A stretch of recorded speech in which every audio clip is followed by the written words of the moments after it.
Hello and welcome to Byju's IAS. Before we take up the Hindu analysis, I would like to remind you that this Sunday, that is on the 31st of October, we shall be holding another round of our National Scholarship Test. This test gives an opportunity to IAS aspirants to win attractive scholarships to our IAS courses, and the registration for the same ends on Saturday at 11 a.m. So the details of the scholarship test along with the registration link shall be shared in the description box, and I would request you to take part in this scholarship test. So with this, let's get started with the analysis of today's The Hindu newspaper by looking at an article from page number 1 of the Delhi edition. This article deals with the observations made by the Supreme Court in a case related to allegations of government's unlawful surveillance by using a powerful spyware known as Pegasus. A few months ago, we had covered the Pegasus scandal when it broke out through our Hindu analysis, and I have even covered the topic in detail through an explained video. The link for the same shall be given in the description box as well. See, Pegasus is the name of a powerful military-grade Israeli spyware that has allegedly been used by governments around the world to snoop on their citizens and to carry out surveillance by using this sophisticated spyware to infiltrate the phones and computers of the targets, not just to collect private data and intelligence, but also to interfere with the functioning of the devices to an alarming extent where data or evidence could be planted on these devices, or even the cameras and microphones could be switched on without raising any suspicion amongst the targets that they are under surveillance. These allegations came up for the first time in 2019 when it was alleged that the government of India had used Pegasus spyware to target journalists, reporters, social activists, and even dissidents and opponents who were against the government. Then recently as well, just a few months ago, a set of highly classified documents were leaked through a global investigation involving several organizations, which showed that multiple governments around the world had procured the Pegasus spyware from the Israeli company. And allegedly, these governments, including the Indian government, were using the spyware to carry out surveillance against their own citizens by infiltrating their phones and computers under the cover of national security. This global investigation revealed around 50,000 probable devices which were targeted by governments around the world, and reportedly more than 300 of them were targeted by the Indian government, and these were devices belonging to Indian journalists and Indian activists. So when these allegations came up, first in 2019, then later in 2021, it triggered a major controversy in the country because such large-scale sophisticated surveillance, even when done on lawful grounds, raises threats to our fundamental rights that are enshrined under Article 19 and Article 21 of the Constitution. Following these allegations, several of the individuals who were reportedly targeted through Pegasus spyware, they approached the Supreme Court and filed multiple petitions seeking a constitutional remedy for the protection of their fundamental rights, which allegedly was being breached by the government on national security grounds. This led the Supreme Court to look at this case, and the Supreme Court decided to club all the petitions together. And yesterday, in an important hearing, it has passed a landmark judgment in this case. After looking into the merits of the case, the Supreme Court has observed that the power to snoop, that is, the power to carry out surveillance, which is often given to governments and intelligence agencies on national security grounds, is not absolute. The Supreme Court does recognize the need for state surveillance in order to counter national security threats, but at the same time, these surveillance powers cannot be used to stifle fundamental rights of journalists and social activists and opponents, and it cannot be abused by always quoting national security grounds, because such powers to carry out surveillance is not absolute in the eyes of the Supreme Court. So in order to dig deeper into this scandal, the Supreme Court has decided to set up an expert technical committee which will be headed by former Supreme Court Judge R.V. Ravindran. This committee would be assisted by members such as Alok Joshi, a former IPS officer who has worked with intelligence agencies such as RAW, IB, and NTRO. It also involves globally renowned cybersecurity expert Sandeep Oberoi and other technical experts in the field of cybersecurity and digital forensics. So, this expert technical committee, headed by former Judge R.V. Ravindran, would be assisted by five technical members to thoroughly examine and review all these allegations by conducting an independent, transparent, and efficient investigation. So, this ruling of the Supreme Court and the observations that the court has made is of great significance because it dismisses the stand that the government had been taking until now, as it was simply trying to brush aside these allegations by quoting national security grounds whenever questions were being raised. It's very important to note that till date, the government has not officially denied using Pegasus. Even though it has been 2 years since the scandal broke out, the government has never officially denied these allegations. But however, it has defended such state surveillance as a necessary for protecting national security and for fighting against terrorism and other security threats.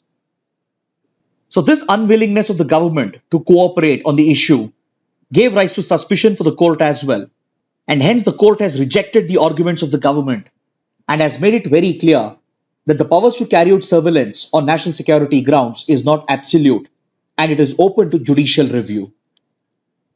In fact, when the case came up for hearing at the court, the government had offered to constitute its own committee to investigate the allegations that were being made. But the Supreme Court rejected this offer because a government led investigation into allegations being made against the government itself cannot be expected to be independent or transparent, and the fears that such a committee might be biased will always exist. Hence, the Supreme Court ruled out this offer being made by the government, and instead, it has constituted its own independent committee headed by a former retired judge. And this technical committee, which would be assisted by domain experts, is expected to carry out a Supreme Court monitored investigation into the scandal in order to bring out the facts behind these allegations. See, we are saying that these observations made by the Supreme Court is a landmark observation because in its ruling, the Supreme Court has clearly recognized the threat posed to fundamental rights and democratic rights through such wide sweeping surveillance powers of the state. The Supreme Court has recognized the sacred private space of the citizens and how such surveillance powers can stifle fundamental rights guaranteed under Article 19 and Article 21. Article 19 provides for right to free speech and right to free press as a part of freedom of expression and speech. And Article 21, which deals with right to life, has also been interpreted by the court in the landmark K.S. Puttaswamy case to extend to the right to privacy as well. So when there is unchecked state surveillance, these key fundamental rights are at the risk of being breached and violated, which in turn weakens democracy itself. The Supreme Court has recognized the impact of such surveillance by invoking the doctrine of chilling effect. See, when an individual knows that they could be brought under state surveillance, or even the fear or knowledge that they could be subjected to state surveillance is sufficient for them to exercise self-censorship as they fear a retribution from the government and its agencies. So such self-censorship on the exercise of one's free rights, including right to free speech and right to free press, is referred to as the doctrine of chilling effect. It essentially means that when a journalist or a social activist or a leader of an opposition party, when they know that they could be brought under state surveillance, or when they fear or have the knowledge that the state could target them with surveillance, that alone is sufficient to cripple their fundamental rights, because this fear of surveillance has a chilling effect on the way in which individuals exercise their rights and liberties in a democracy. The existence of this fear is enough for individuals to curtail their own rights and adopt self-censorship, and that leads to the complete erosion of right to free speech and free press.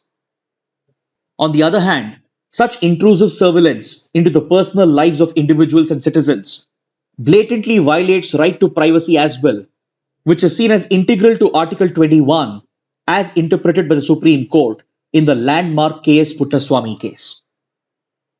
On these accounts, the Supreme Court has stated that in a constitutional democracy, indiscriminate spying cannot be allowed as it destroys the fundamental rights that are guaranteed under Article 19 and Article 21.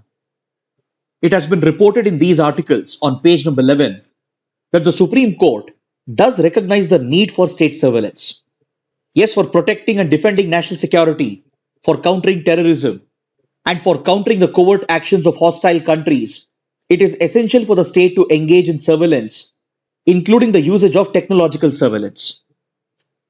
But however, in the name of fighting terrorism and countering national security threats, the state cannot engage in blanket surveillance which will violate the rights of the citizens. So the Supreme Court has observed that any such state-led surveillance has to be evidence-based and proportional to the threats that we are dealing with. And the state and the agencies should engage in such surveillance only when it is considered to be absolutely necessary and not as the first step to counter national security threats. According to the Supreme Court, such state surveillance should be carried out with sufficient checks and balances by strictly following the legal and statutory safeguards that have been put in place. According to the court, any such state surveillance should be following the procedure established by law under the Constitution, and it cannot be blanket and discriminate. However, during these hearings, the government denied to officially acknowledge its role in the usage of the Pegasus spyware and did not provide for any disclosure to the court as well by citing national security grounds. But the Supreme Court has dismissed these arguments of the government and has stated that the judiciary cannot remain a mute spectator when fundamental rights of the citizens are under threat by state surveillance, and the state cannot always use the excuse of national security to hide or cover the overreach of its powers. Hence, the petitioners have requested the Supreme Court to carry out a complete overhaul of the legal architecture that provides for state surveillance, as the current legal architecture and the safeguards are found to be insufficient. See, currently there are a few laws which allows the state to carry out such surveillance on national security grounds. This includes the Indian Telegraph Act of 1885 and the subsequent rules that have been notified under it. Specifically, Section 5 of the Indian Telegraph Act and Rule number 419A of the Indian Telegraph Rules. Then we also have the Information Technology Act of 2000 and the subsequent rules that have been notified under it. Particularly, Section 69 of the IT Act enables such state-sponsored surveillance. But according to the petitioners, these laws do not provide for sufficient legal and statutory safeguards. They have argued that these checks and balances are not sufficient to hold the government accountable in case of excessive use of these surveillance powers. Hence, they have requested the Supreme Court to provide for a complete overhaul of the legal architecture that supports surveillance, so that a balance could be struck between national security interests and the need to protect the fundamental rights of the citizens. Then on page number 8, we even have an editorial related to this topic, and the editorial praises the Supreme Court for carrying out an effective intervention on this sensitive case and for taking a tough stand against unlawful interception. The editorial recognizes that state surveillance is needed for protecting national security, but these powers cannot be blanket powers which allows the state to abuse them, thus resulting in the violation of fundamental rights of the citizens. The editorial highlights the importance of bringing sufficient checks and balances to these surveillance powers, and hence it praises the approach that the Supreme Court has taken towards this case. If you go through the orders that the Supreme Court has issued, you will notice that there are two key points that stand out. One is the recognition by the Supreme Court of the chilling effect that such state surveillance has on the exercise of one's rights and liberties. Because if we as citizens fear state surveillance, or when we have the knowledge that we could be brought under state surveillance, then we would all become self-conscious, and out of fear of being targeted by the government, we might adopt self-censorship And as a result, we might hesitate to freely express our opinions and to freely exercise our rights and liberties. This would have an even more devastating effect, especially when this fear is experienced by journalists, reporters, social activists, and opposition leaders, because they represent a key pillar in a democracy, and when their free rights to expression and press is curbed, and when their privacy is being blatantly violated, it ends up having a chilling effect on the exercise of their rights, thus marking a grave erosion of the constitutional democracy. The second key point raised with the Supreme Court is that the government cannot always hide under national security grounds, and such serious allegations are subjected to judicial review, because that is the only way through which the government can be held accountable if these rights have been breached by using the Pegasus spyware as it has been alleged. The court has recognized that such intrusive surveillance by the state stifles free speech, free press, and compromises the sacred privacy of individuals. And that is the reason why it has constituted an independent expert technical committee, which has the required expertise and independence to carry out a thorough, honest investigation. The editorial also points out that the government has been unwilling to disclose or either to deny or even to submit any concerned documents ever since the allegations propped up in 2019. Back then, the scandal had triggered a major controversy in the parliament, but even then the government had tried to sidestep the issue by using the excuse of national security. The government has neither disclosed or submitted any relevant documents to the parliament or to the judiciary, and it has only been denying that unlawful surveillance has not been carried out. But it has not denied the usage of Pegasus or the targeting of certain individuals through state surveillance. So the editorial hopes that now at least the government should wake up, and following these strong observations made with the Supreme Court, the government and the intelligence agencies should cooperate with the expert committee that has been constituted and provide sufficient access so that a thorough, honest investigation can be carried out into these allegations. Now let's take up a column from page number 8 in which the writer evaluates the energy cooperation between India and Russia. According to the writer, energy cooperation between the two countries could very well become the backbone of this important bilateral relationship. See, as the Indian economy is growing rapidly, its energy demand is increasing, and with India's growth rate all set to overtake China's growth rate, it is becoming all the more essential for India to guarantee its energy security. But currently, India's energy basket is dominated by fossil fuels, and as it is bound to bring down its emissions in the context of climate change and global warming, India is also parallelly seeking a transformation in its energy sector and as well as a diversification of its energy sources towards clean and renewable sources of energy. According to the writer, in this search of India towards energy security, energy transformation, and energy diversification, Russia can become the most critical and reliable partner because Russia is not only blessed with tremendous energy sources, including fossil fuels and hydrocarbons, such as crude oil and natural gas, but it also possesses critical technologies in the nuclear sector and as well as with regard to renewable energy such as wind and solar. Hence, the writer says, if India ties up with Russia and if the Indian companies work closely with Russian energy companies, then they both have great potential to become long-term partners to aid and support India's energy transformation and energy diversification, which in turn will guarantee India's energy security while simultaneously meeting its climate change commitments. He points out that in the energy sector, Indian and Russian companies are already invested in several joint projects, which have brought in investments to the tune of nearly $32 billion into both the countries. This growing energy partnership between India and Russia was recently acknowledged by the Prime Minister of India as well, when he took part in a virtual meeting of the 6th Eastern Economic Forum. See, the Eastern Economic Forum is an economic initiative of the Russian government to attract foreign investments into the Russian Far East region, that is the Siberia region, which is blessed with tremendous natural resources, including hydrocarbons and natural gas. Just a few years ago, Prime Minister Modi was even invited by President Putin to take part in the Eastern Economic Forum summit.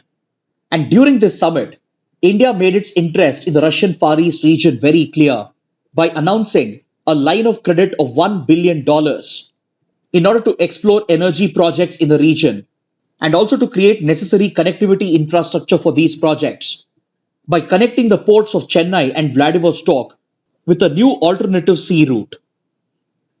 In fact, several Indian companies have already invested heavily in the Far East region of Russia and have even made large scale investments. Indian companies are involved in the exploration of resources in Russia's Far East, and energy companies such as OVL or ONGC Videsh Limited is working on a joint project with the Russian company Gazprom to exploit the hydrocarbon potential of the Sakhalin gas field.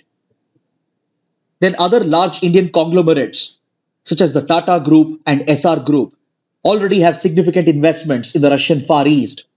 And hence, when the Prime Minister recently took part in the 6th Eastern Economic Forum Summit, he remarked that the India Russia energy partnership can help bring stability to the global energy market. In fact, India's Minister for Petroleum and Natural Gas, Mr. Hardeep Singh Puri, has even acknowledged that Russia is one of the largest investors in India's energy sector. Such cooperation can also be seen in the petrochemicals and oil refining sector as well, and companies such as Reliance have tied up with Russian companies like Sibur to produce key petrochemical products such as butyl and halogenated butyl. See, this is a critical cooperation because these petrochemical products are used in producing rubber, especially high grade rubber, which are used in the manufacturing of tires. Until recently, India did not have any production of butyl and halogenated butyl, and India was entirely dependent on imports of this critical raw material for the tire and auto industry. So, the lack of indigenous production of this key raw material was a key weakness for India's auto sector and the tire industry, and it was also exposing them to the global supply chain risk, which has amplified especially after the pandemic broke out. If the supply of this key raw material was disrupted, then it would have a huge impact on India's tire industry and automobile industry. But today, thanks to this joint venture between Reliance and Sibur, which has been supported by both the governments, India has become self-reliant in the production of butyl and halogenated butyl to produce high-grade rubber. And this self-sufficiency that India has achieved has not only ended its dependency on imports, but it has also allowed India to become a key exporter of this raw material to several markets, including Asian markets and US and to Europe. Such joint ventures between Indian and Russian companies is in line with the vision of Make in India and Atmanirbhar Bharat initiative, and it is also playing a key role in bringing Russian technology and Russian investments into India. Then it's not just in the petroleum sector and hydrocarbon sector that India and Russia are working together, but even in the field of clean and renewable energy, both the countries have very close cooperation. For example, take a look at the Kundankulam nuclear power project, which is coming up in the state of Tamil Nadu. These nuclear reactors are being built by Russian companies with Russian technology and is helping India fulfill its ambition of diversifying its energy basket. This key strategic energy project signifies the India-Russia cooperation in the energy sector, and there is great potential for both the countries to further take forward this relationship into other sources of clean and renewable energy, including wind and solar power. As India is eager to meet its nationally determined contributions under the Paris Agreement, it is stepping up its investments in solar and wind power, and it has already achieved a total installed capacity of 100 gigawatts. Very soon, India is going to step it up to achieve an installed capacity of 175 gigawatts. And as per the voluntary targets announced under the Paris Agreement, by 2030, India wants to have an installed renewable energy capacity of 450 gigawatts. So, for achieving these ambitious climate action targets, and to reduce its dependency on fossil fuels such as coal and to switch towards cleaner and renewable forms of energy. This support from Russia would be crucial for India, as Russian companies can bring in the required technology and even investments, thus helping both the countries to progress towards achieving their climate action targets. But for this potential in the energy sector to be realized, India and Russia will have to move away from their traditional focus in their bilateral relationship and start focusing more on trade and economic relations as well. Because for decades together, both the countries have largely focused on the strategic and defense domains, whereas trade and economy has been largely neglected.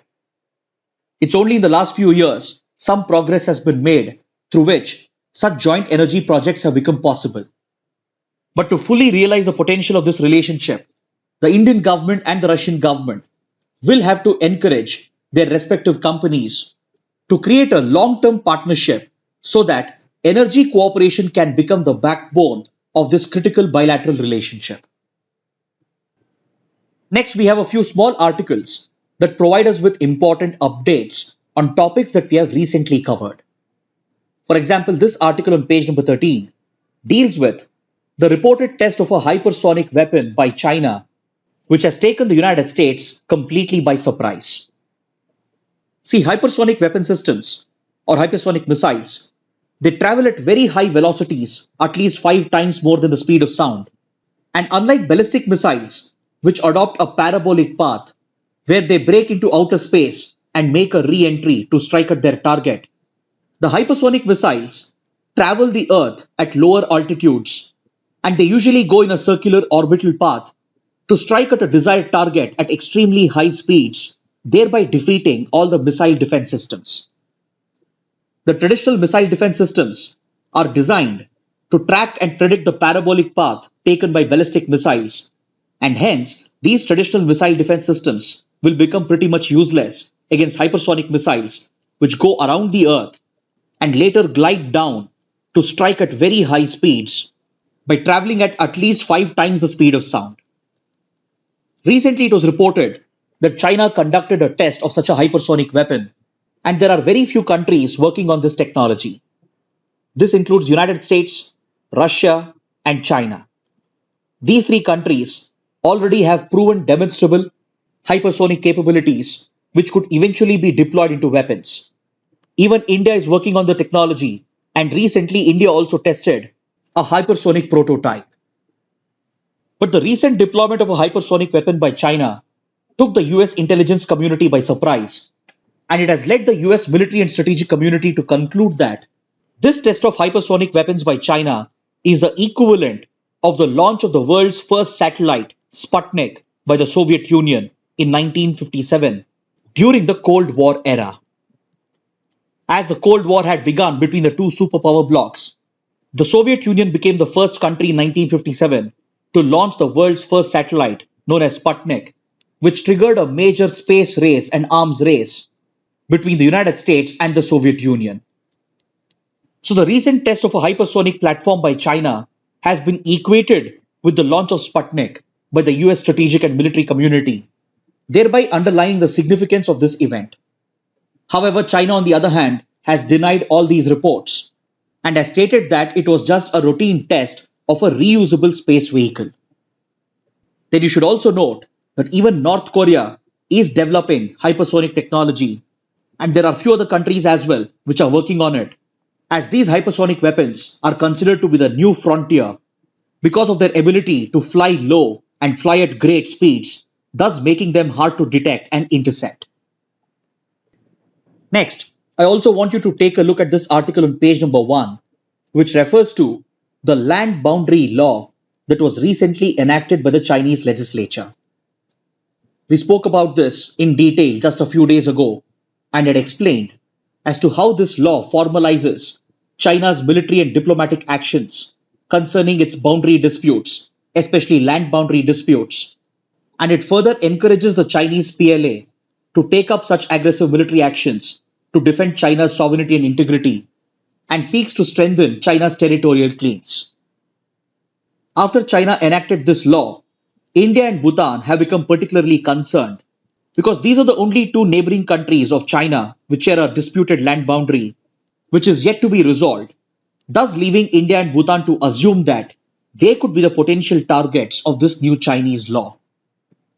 So the Indian government has reacted to the land boundary law of China, and India has clearly stated that this new law cannot be used as a justification for China's illegal and aggressive moves along the disputed boundary, and it in no way formalizes China's occupation of Indian territory, especially in the Aksai Chin region. Following the 1962 war, China has illegally annexed Aksai Chin, which is claimed by India to be a part of the erstwhile state of Jammu and Kashmir. And India also does not recognize the leasing of Shaksgam Valley by Pakistan to China when the two countries signed the 1963 border agreement, which essentially transferred the strategic Shaksgam Valley, which was until then a part of Pakistan occupied Kashmir, but now it falls under the control of China.